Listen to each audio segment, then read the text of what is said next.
Assalamualaikum warahmatullahi wabarakatuh. Halo Sobat Budaya, kembali lagi bersama saya Vini Fiamnita, masih dalam kegiatan FBK.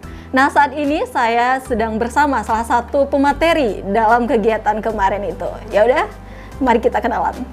Silakan Bapak, siapa namanya Bapak? Perkenalkan, saya Surya Selvika.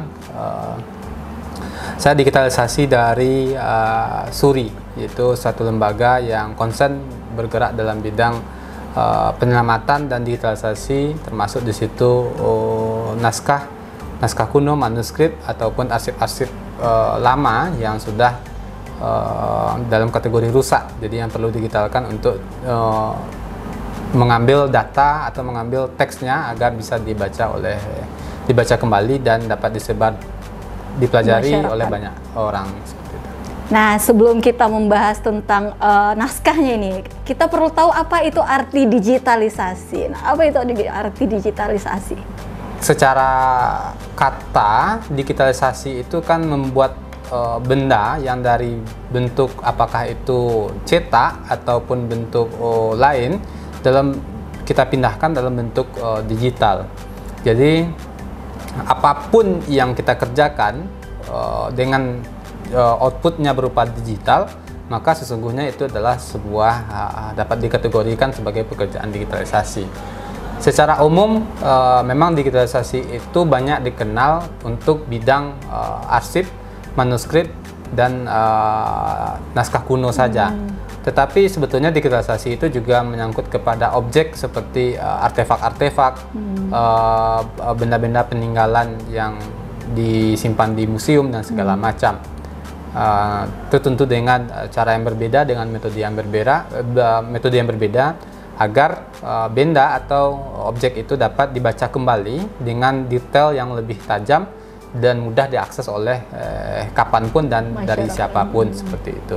Ini. Oke, berarti untuk kalau mendigitalisasi kan bisa diakses. Nah, tujuannya untuk mendigitalisasikan itu sendiri apa? Soal kan kalau hanya untuk mengakses mah untuk bentuk bendanya pasti juga bisa diakses sama orang-orang gitu.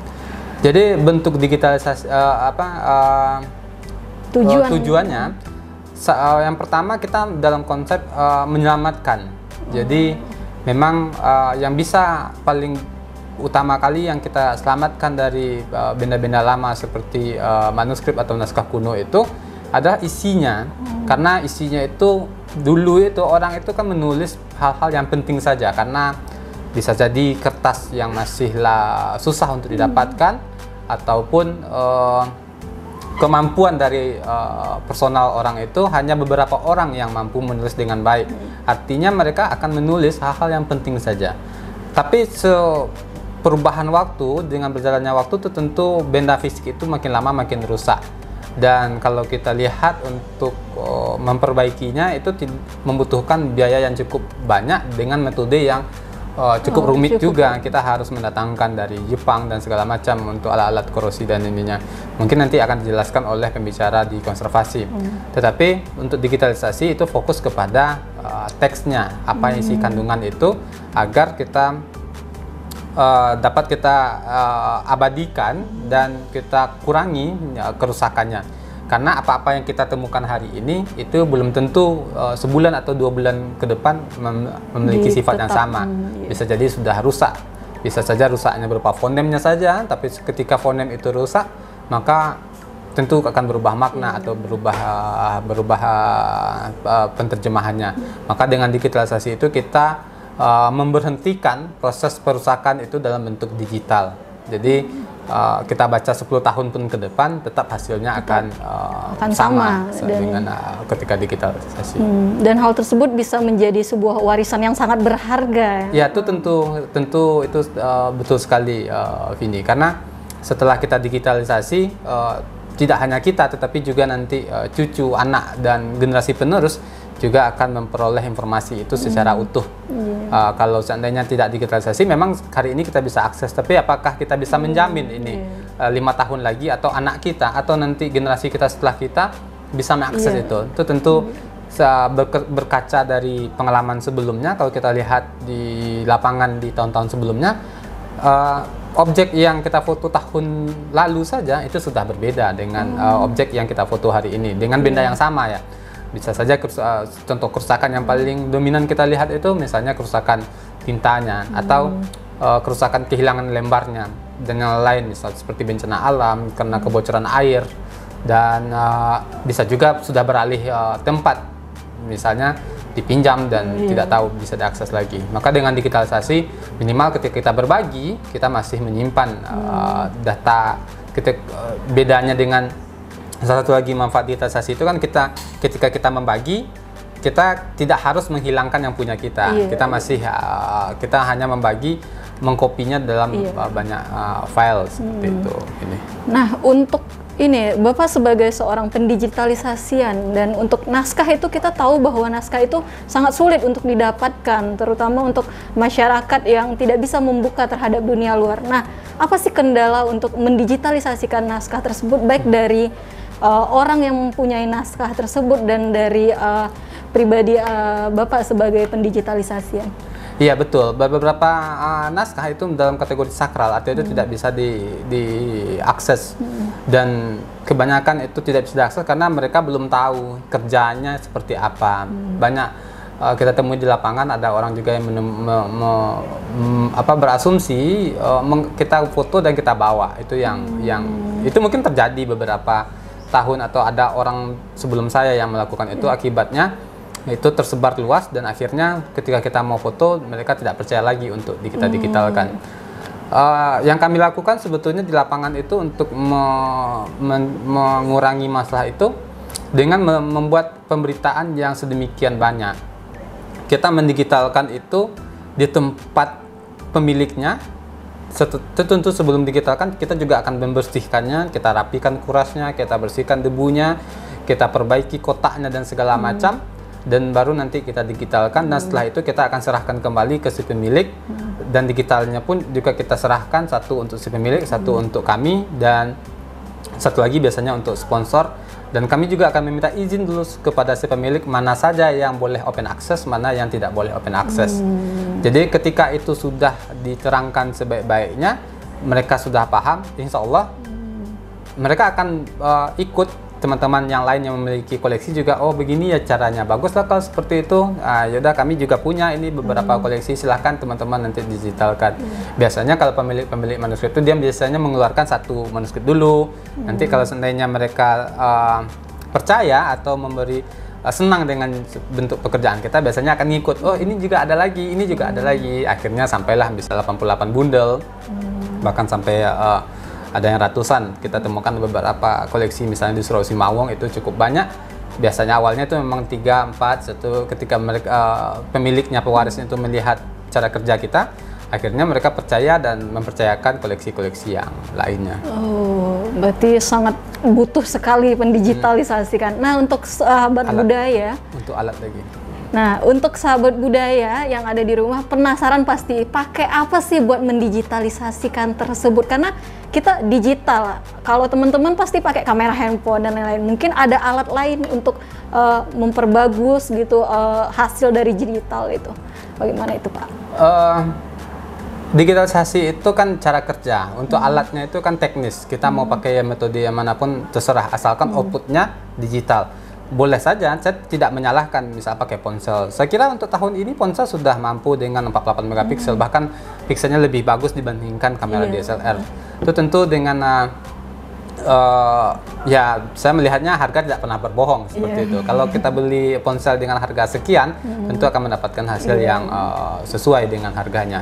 Di samping itu, tetapi saya tidak merekomendasikan dengan ponsel, karena ada alat alternatif, ada alat yang sebetulnya diprioritaskan untuk itu, seperti kamera, alat scan, ataupun copy stand dan segala macamnya. Kalau seandainya dengan scan itu kita mudah untuk scan, bisa berupa kertas lembaran. Tetapi kalau untuk manuskrip atau naskah kuno, memang kami memprioritaskan menggunakan kamera DSLR atau kamera mirrorless, karena kita butuh ketajaman pikselnya. Kita ingin membuat itu diperbesar sampai berapa kali, misalnya puluhan kali, bahkan ada ratusan kali untuk melihat apakah ini dah atau ro misalnya, apakah ini titik 1 atau titik 2, apakah ini hilang fonemnya 1 atau hilang yang itunya. Jadi kita perlu memperbesar sebesar-besarnya untuk memudahkan membaca, karena tidak bisa kita pungkiri karena ini barang lama itu tentu sudah ada yang kalau bahasa filologinya korup. Bisa saja misalnya teksnya yang hilang atau pudar misalnya, atau ada yang beberapa dimakan rayap, dan untuk mereka itu kembali maka dibutuhkanlah piksel yang cukup bagus, pencahayaan yang cukup bagus, bisa menggunakan cahaya langsung seperti lampu continuous seperti lampu LED dan segala macamnya, juga bisa dibantu dengan lampu flash seperti studio ketika kita foto KTP atau foto keluarga, itu juga bisa diaplikasikan untuk menunjang agar piksel ketajaman pikselnya lebih baik, lebih baik. Kalau seandainya di scan, kami menyarankan hasilnya itu kan sudah detail, sudah jelas ya. Dan keputusan tangan ini kan satu orang berbeda dengan orang lain. Bahkan jangankan satu orang dengan orang lain. Saya menulis hari ini, nanti jam 11 saya masih menulis, itu akan sudah berbeda. Ada tingkat kejenuhan di situ sehingga ada perubahan tidak konsistensi penulisan titik misalnya, atau garis yang harusnya lurus tetapi tidak lurus, seperti itu. Kami yang kemarin kita latih itu kan khusus untuk naskah kuno, tapi kita juga memberi alternatif lain seperti alat scan. Kita pakai Fujitsu yang sudah bisa men-scan kertas yang memiliki kuras, artinya itu tidak harus berupa lembaran, berupa bundel pun sudah bisa di-scan. Dan terakhir mengenai ponsel itu tadi. Ada saatnya kita digitalisasi pakai ponsel. Misalnya kita ke tempat itu, kita tidak butuh, kita hanya punya waktu sedikit dan tidak memungkinkan lagi untuk ke situ dalam waktu yang dekat. Atau kita mencurigai barang ini akan hilang setelah kita ke situ. Bisa jadi misalnya barang itu akan jadi disangketakan misalnya dan lain-lain. Maka satu-satunya cara untuk mendigitalkan pada waktu itu adalah dengan ponsel. Dengan artian digitalisasi itu yang penting itu akan kejernihan. Bisa nggak dibaca aksaranya, bisa nggak dibaca tulisannya. Kalau itu sudah terbaca, apapun bendanya, apakah itu DSLR, apakah itu Fujitsu kamera scan atau yang lain, tapi aksaranya sudah terbaca, saya kira konsep untuk tujuan digitalisasi itu sudah. Karena untuk bisa membaca aksara tersebut. Nah, dari penjabaran tersebut berarti banyak alat-alat yang digunakan. Nah, untuk biayanya itu bagaimana itu, Bapak? Sepertinya itu terdengar mahal karena untuk sebuah harta yang berharga itu untuk menyimpannya memang harus tempat yang mahal juga itu. Bagaimana? Untuk harga tidak pernah berbohong. Semakin bagus barangnya, semakin mahal, semakin kualitasnya makin menjamin. Kami kalau untuk scan kami pakai Fujitsu yang berdiri itu, saya lupa mereknya, tapi nanti saya cantumkan. Sabtu kalau DSLR saya pakai kamera 700D kalau untuk koleksi-koleksi biasa, tapi kalau sebenarnya koleksi masterpiece misalnya seperti artefak yang memiliki karakter yang bagus gitu dan harus menjadi prioritas dia, maka kita akan digitalkan menggunakan kamera 6D dengan lensa 50 mili agar hasilnya 1:1.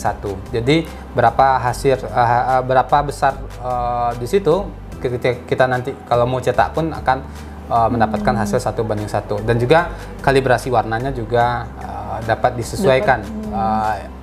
Merah itu merah, putih itu putih, biru itu memang biru, seperti itu. Nah, Sobat Budaya, tadi itu sudah panjang banget, panjang kali lebar kali sekian-sekian ya gitu ya.